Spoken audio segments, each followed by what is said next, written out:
¿Qué tal? Buenas noches. La apuñalaron en el local en el que trabajaba. Sucedía durante la noche en Ferrol y esta misma tarde la policía detenía a un sospechoso. La víctima se llama Marta. Su jefa encontraba su cuerpo a primera hora de la mañana cuando iba a abrir la cafetería en la que ambas trabajaban.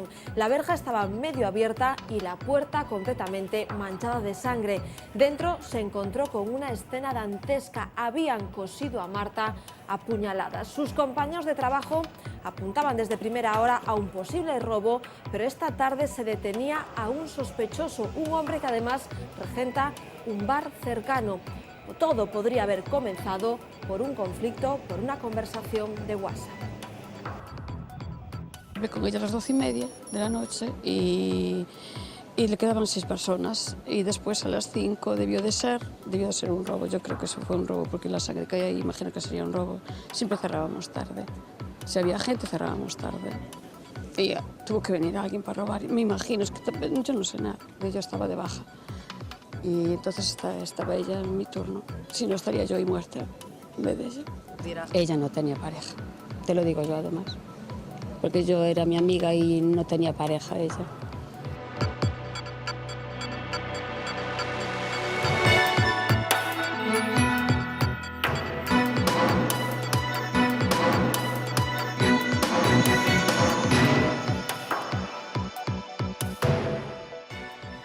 La semana en la que el juez ha citado a declarar los cargos del Sergas investigados por la muerte de pacientes de hepatitis C, empiezan a surgir las voces de enfermos que lograron salir con vida. Quieren que se investigue si su sufrimiento se pudo haber evitado. Es el caso de Eugenio Leira, tiene 65 años y ha sido sometido a 2 trasplantes de hígado.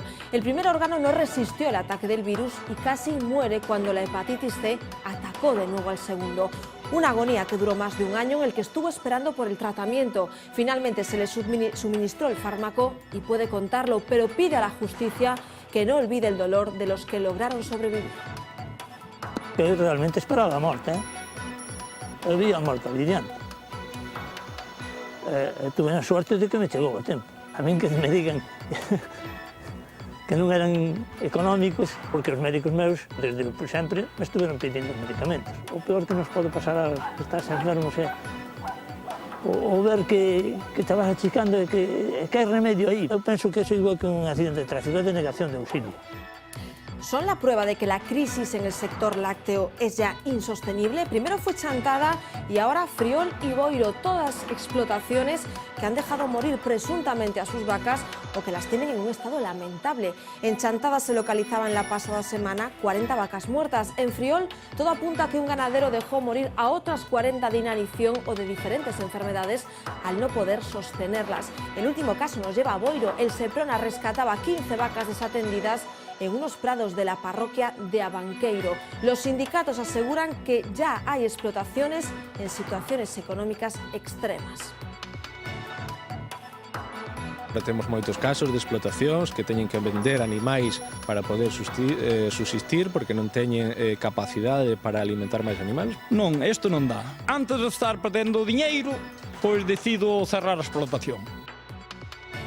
3 de los 12 detenidos en la operación contra el narcotráfico desplegada en Pontevedra y Barcelona han ingresado ya en la prisión de Alhama. La Guardia Civil les sorprendió en Tui con un alijo de 56 kilos de heroína, uno de los mayores interceptados a las bandas internacionales que operan en Europa. Formaban parte de una organización hispano-albanesa que traía la droga desde Holanda para comercializarla en Galicia y Portugal.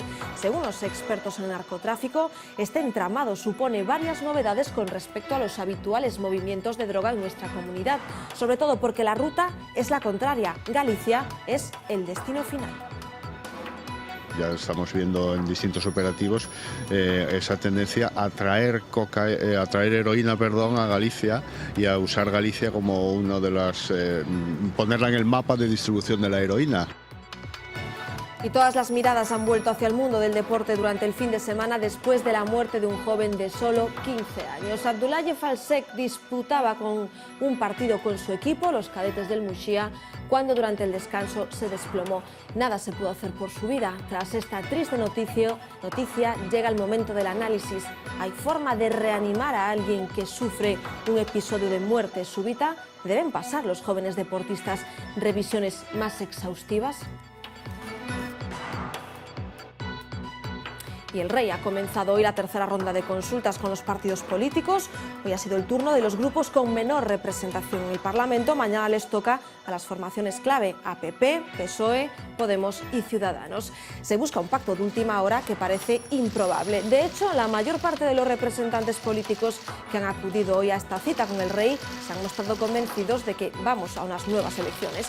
El jefe del Estado, sin embargo, les ha trasladado esperanza en un acuerdo in extremis que permita evitar otra cita con las urnas. Si no es posible, Felipe VI les pide al menos moderación en el gasto durante la campaña electoral.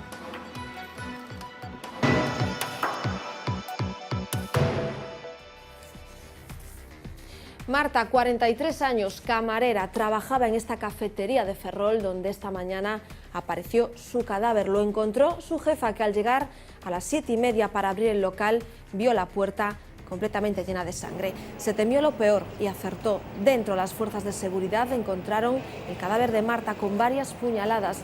La compañera que reconoció el cuerpo habla de ensañamiento.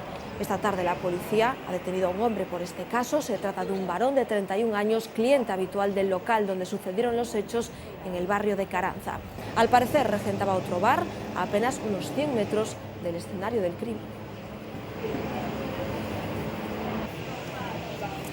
Ese detenido habría acudido esta mañana a la comisaría de Ferrol Narón para testificar, pero ya no habría salido de las instalaciones. La clave estaría en el WhatsApp de la fallecida. En una conversación, María habría criticado la actitud en el interior del local del ahora detenido. La fallecida estaba divorciada y tenía un hijo de 12 años.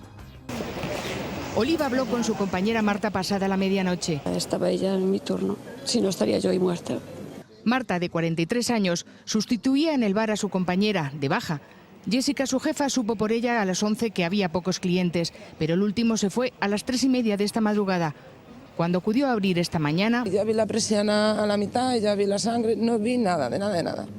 La sangre en la puerta no era buena señal. La policía encontró dentro del bar el cadáver de Marta y un escenario que hace pensar en el ensañamiento. Algún vecino oyó gritos cerca de las 5, pero no les dio importancia. Poco después se paró la actividad del WhatsApp de Marta. Era una mujer maravillosa. Y siempre se estaba sonriendo. Se baraja la hipótesis del robo. No aparece la recaudación, pero Oliva ha visto el escenario. No hay nada desordenado. ¿Y su bolso? También. ¿Con dinero?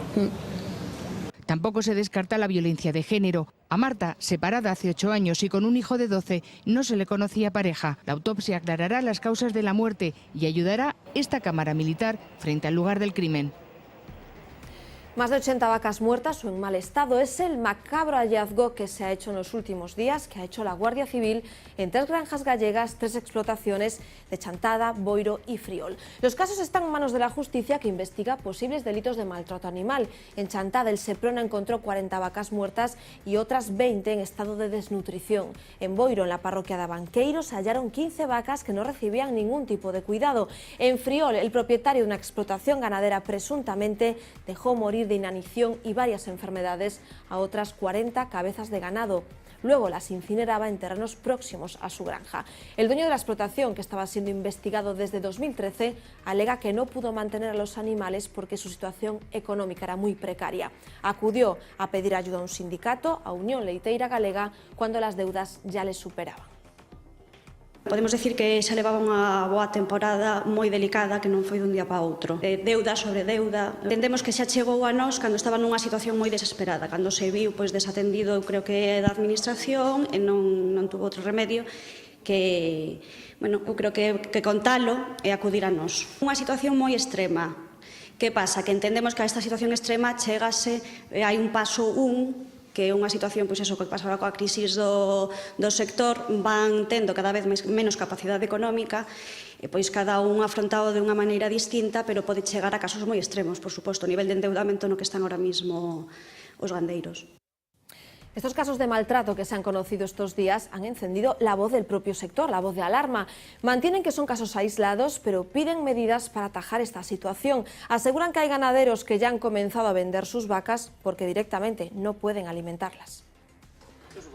Manuel ha colgado en su explotación de Arzúa el cartel de "Se vende". Lleva 25 años como ganadero, le quedan 3 para jubilarse, pero no aguanta más. Isto non dá. Antes de estar perdendo diñeiro, pois decido cerrar a explotación. A miña intención pois é vender as vacas. Porque 24 céntimos el litro no cubren ni la comida de 36 vacas en producción a la que destina cada día un total de 2.000 kilos de alimento, así que cierra tras haberse dejado aquí media vida. Eu feito a 16, a 18 horas de traballo, pero vi resultados. Agora, pois, penso que cada día vou ver menos resultados. Entonces, a miña decisión é de cerrar. Su caso no es el único. En Unións Agrarias aseguran que hay otros ganaderos que venden animales a los que no pueden alimentar, aunque aclaran que casos como los de Friol, Boiro, Chantada son aislados si dan la voz de alarma. Denota unha situación complicada no sector, unha situación dramática que ten que haber medidas para que se solucione, para que isto non sexa unha reproducción de casos que vayan a maiores. Son actuaciones evidentemente lamentables, pero que no reflejan la situación del sector ganadero gallego. Es la puntualización de la Xunta que asegura que se está actuando. Dicen que solo en el 2015 se realizaron 45.000 inspecciones. La presión inspectora que tenemos es muy elevada y que es la adecuada. Se han abierto 100 expedientes en materia de bienestar animal. Eso demuestra que lo que nosotros detectamos en las inspecciones actuamos y además sancionamos. Sanciones que en el caso de muerte del animal pueden llegar a los 100.000 euros.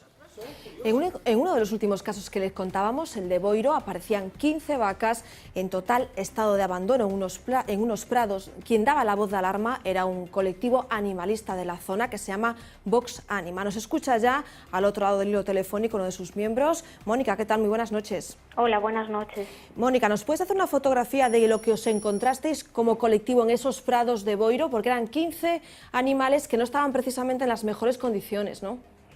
No, había 4 animales viviendo permanentemente en el exterior, atados con una soga bajo los cuernos que tenían incrustada en la carne y que bueno, los mantenía atados permanentemente a una piqueta, sin ningún tipo de refugio y sin ser cambiadas de forma regular, por lo que la mayor parte del tiempo carecían de alimento y permanentemente de agua.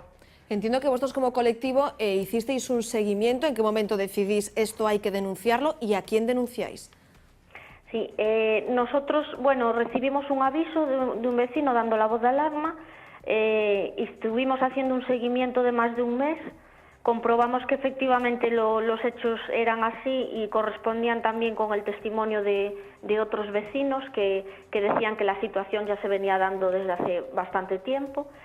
Y en el momento en que recabamos el suficiente número de pruebas, tanto a nivel gráfico como documental, nos personamos en el juzgado de Ribeira y presentamos una denuncia allí. ¿Y los vecinos que habían seguido durante más tiempo que vosotros esta situación, qué os decían? Porque para que un vecino se anime a denunciar a otro, la cosa debía ser la situación como mínimo sangrante, ¿no? Sí, bueno, lo que se nos dijo en todo momento es que los animales le daban mucha pena, que ellos no veían así la manera de actuar y que preferían que una asociación defensora de los animales pues llevase las gestiones de esto, ¿no? El Seprona se ha llevado a los animales, pero creo que vosotros como colectivo queréis llevarlos a otro lugar, ¿no? Sí, los animales siguen allí. Siguen allí ahora mismo. Siguen allí, sí. Lo que pasa es que están incautados, pero siguen en la propiedad, en la explotación. Entonces, nosotros ahora solicitamos el decomiso y estamos a la espera de la resolución. En el momento en que se efectúe, lo que haremos es trasladar esos animales a un santuario de animales. ¿Qué es un santuario de animales? Un santuario es un refugio donde los animales ingresan para vivir el resto de sus vidas pues en una situación de bienestar y confort que no les es posible en los ámbitos de explotación habitual. Claro, está aquí en Galicia, entiendo. Sí. Este en concreto está en Santiago de Compostela. Mónica, pues muchas gracias por atender la llamada de V Televisión esta noche. Gracias a vos. Buenas noches. La Xunta dará explicaciones esta semana en el Parlamento en relación a la muerte de pacientes que fallecieron esperando el tratamiento contra la hepatitis C. Mañana es el turno del consellero de Sanidade y el miércoles será Feijóo quien comparezca ante la oposición. Más tarde, el jueves, está previsto que declaren ante el juez los 2 altos cargos del Sergas investigados. Hoy hemos hablado con uno de los pacientes que han sobrevivido a pesar de haber esperado meses y meses por el fármaco. Un año después de haber recibido el tratamiento, Eugenio empieza a recuperar su vida. Ha recobrado la masa muscular que perdió tras 2 trasplantes de hígado y una convalecencia que duró años. Pero el golpe psicológico de haber estado a las puertas de la muerte mientras esperó el Sovaldi más de un año, esa es una herida que todavía no ha cerrado. Eu vi a morte ali diante. Tuve a sorte de que me chegou a tempo. A angustia que ten alguén que sabe que se está acercando cada vez máis un fin, é que o vexes aí, sabendo que hai un remedio aí, e que teñas que pelear por ele, que teñas que... pero ¿qué pasa aquí? Pide a la justicia que investigue a los que, como él, sufren las secuelas del avance de una enfermedad que se podía haber frenado. Eu penso que é igual que un accidente de tráfico, é de negación de auxilio. Los médicos le recetaron Sovaldi en noviembre de 2013. Estaba trasplantado de hígado, pero el virus seguía avanzando en el nuevo órgano. Le aprobaron la petición en febrero de 2014, pero los meses pasaban y el medicamento no llegaba. Eu iba peor, claro, me estaba matando. 6 meses después, y ante la ausencia del fármaco, los médicos decidieron volver a trasplantarlo en mayo de 2014. Costa moito máis un trasplante, costa 3 veces o tratamento que me dieron. Al segundo trasplante le siguieron 2 meses en la UCI luchando contra el virus. Cuando los facultativos le pusieron fecha a su muerte, llegó el fármaco en febrero de 2015. Fue empezar a tomarlo y en un mes el virus estaba controlado. Aquí se tardaron meses e meses. E que a xente morreu porque non lle dieron o tratamento a tempo. Él ha tenido más suerte, pero arrastra las secuelas de una agonía que se podía haber evitado. Están siendo investigados por un fraude millonario a la Seguridad Social. Esta mañana acudían a declarar ante la jueza de instrucción de Vigo los hermanos Alfredo y Manuel Hermida. De este modo, cubriendo su rostro con chaquetas, abandonaban las dependencias judiciales. Ambos se han acogido a su derecho a no declarar en relación con una causa de un supuesto fraude millonario en 2009. Habrían conformado supuestamente un entramado de 100 empresas y realizado 3.500 movimientos laborales. Habrían cambiado a sus trabajadores de una a otra empresa constantemente. Están siendo investigados por un fraude de hasta 3 millones de euros. 56 kilos de heroína, el mayor alijo de esta droga incautado este año en Europa y el más grande de la historia de Galicia. Es lo que se encontraron los agentes de la Policía Nacional en el interior de un todoterreno aparcado al lado de un hotel de Tui, en Pontevedra. 3 de los 12 detenidos en esta operación, desplegada de forma paralela en Galicia y también en Barcelona, han sido enviados a la prisión de Alhama. El resto han quedado en libertad. Los que ahora están entre rejas son un gallego y 2 albaneses, miembros de una organización hispano-albanesa que traía la droga desde Europa para venderla en Galicia y Portugal. Los investigadores les seguían la pista desde julio de 2015, cuando tuvieron conocimiento de que un individuo afincado en una localidad pontevedresa podría estar comprando grandes cantidades de heroína para distribuirla después por toda Galicia.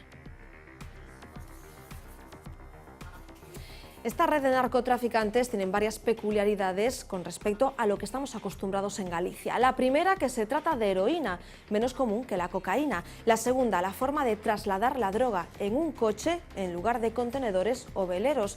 Pero la novedad tiene que ver con el recorrido que hacía esta droga. El camino estaba invertido. En lugar de ser Galicia punto de partida, era su destino final.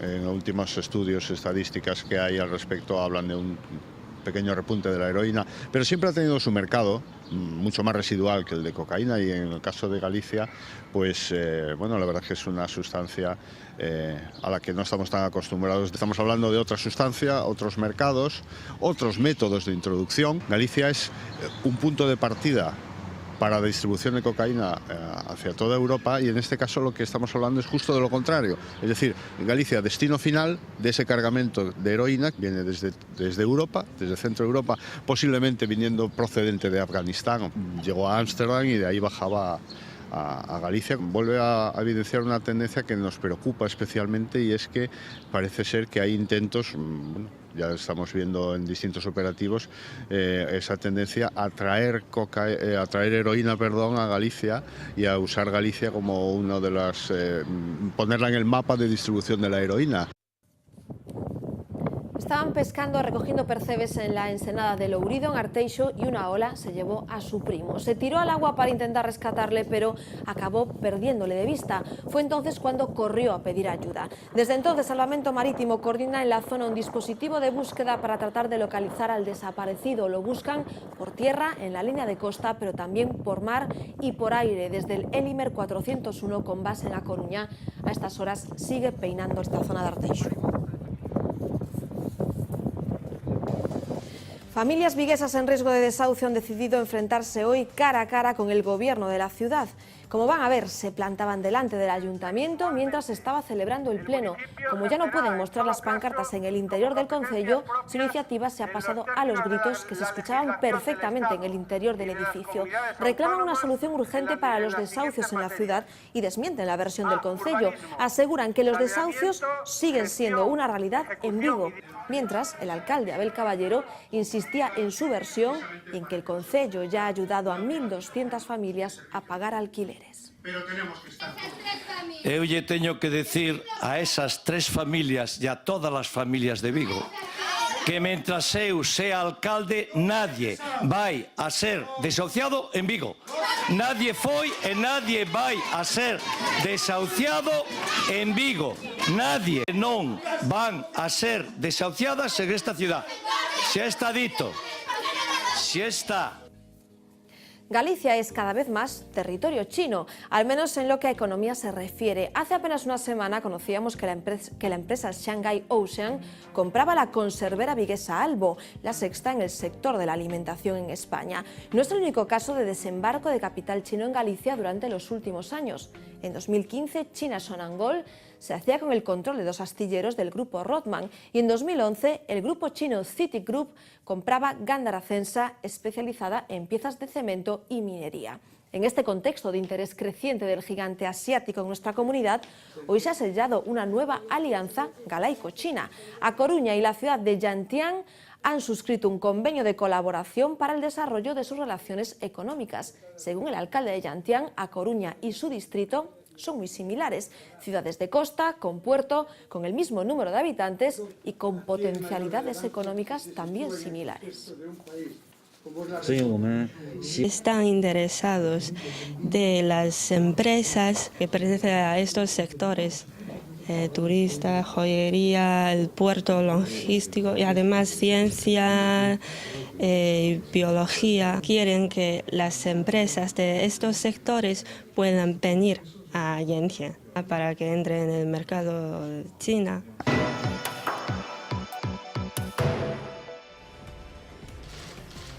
La representante de En Marea, Alexandra Fernández, se ha reunido esta tarde con el rey Felipe VI. La diputada gallega ha sido la penúltima en verse con el monarca en esta primera jornada de encuentros con los partidos políticos. Es una vuelta a empezar que en realidad es una sentencia, la sentencia a las nuevas elecciones. La mayoría de representantes políticos que se han visto hoy con el rey, los de los grupos minoritarios, están convencidos de que el pacto es ya imposible y de que nos encaminamos a otros comicios. La representante de En Marea ha desvelado además que el rey descarta la propuesta de Ciudadanos de un candidato independiente. Según Alexandra Fernández, Felipe VI le ha trasladado que esa opción está reservada para casos de extrema necesidad. Hay algo que sí ha repetido Felipe VI ante todos los grupos, la esperanza de que haya un pacto de último minuto, pero por si el acuerdo es imposible, les ha aconsejado que la campaña electoral sea lo más austera posible. Los mismos protagonistas ya iniciaron hace 3 meses la primera ronda. Y aunque han constatado novedades, estaba todo mucho más verde y las encinas más crecidas.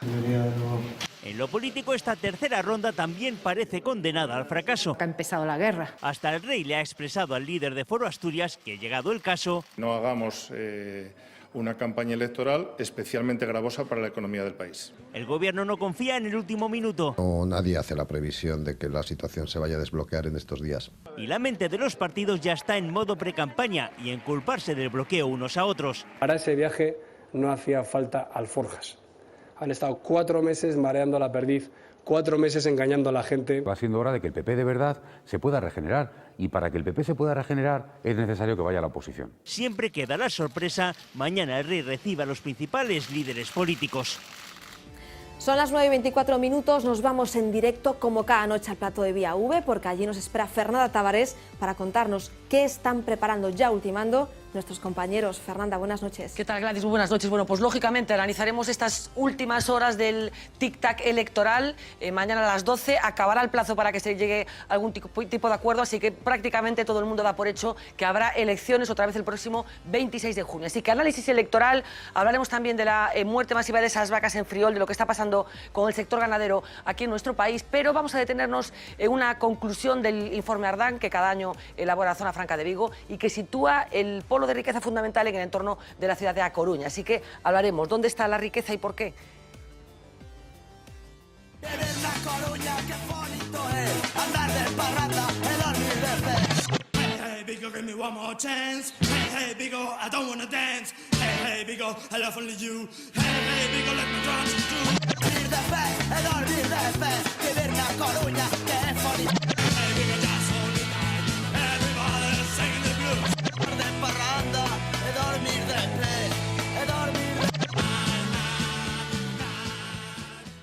Un agente de la Guardia Civil ha sido detenido por matar a un hombre durante una discusión de tráfico. Sucedía a primera hora de la mañana en Madrid. El agente disparó al otro conductor, un hombre marroquí, con su arma reglamentaria al menos en 5 ocasiones. El Guardia Civil estaba de baja y ha dado positivo en el test de drogas. Según la Guardia Civil, el agente Ángel Luis Viana ha disparado al menos 5 tiros que aquí vemos señalados por uno de sus compañeros durante la inspección ocular con el cuerpo de Younes Slimani todavía en el suelo.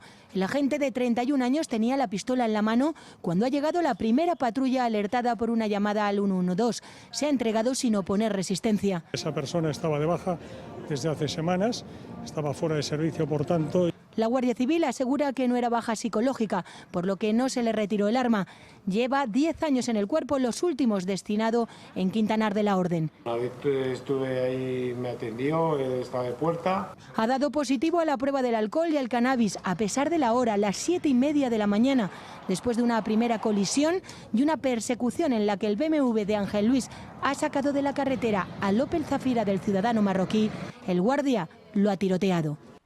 Se convertía en una de las noticias de la pasada semana. Más de 6.000 garrafas de agua eran retiradas en toda Cataluña después de un brote de gastroenteritis que afectó a más de 4.000 personas. Pues bien, hoy se ha conocido el motivo.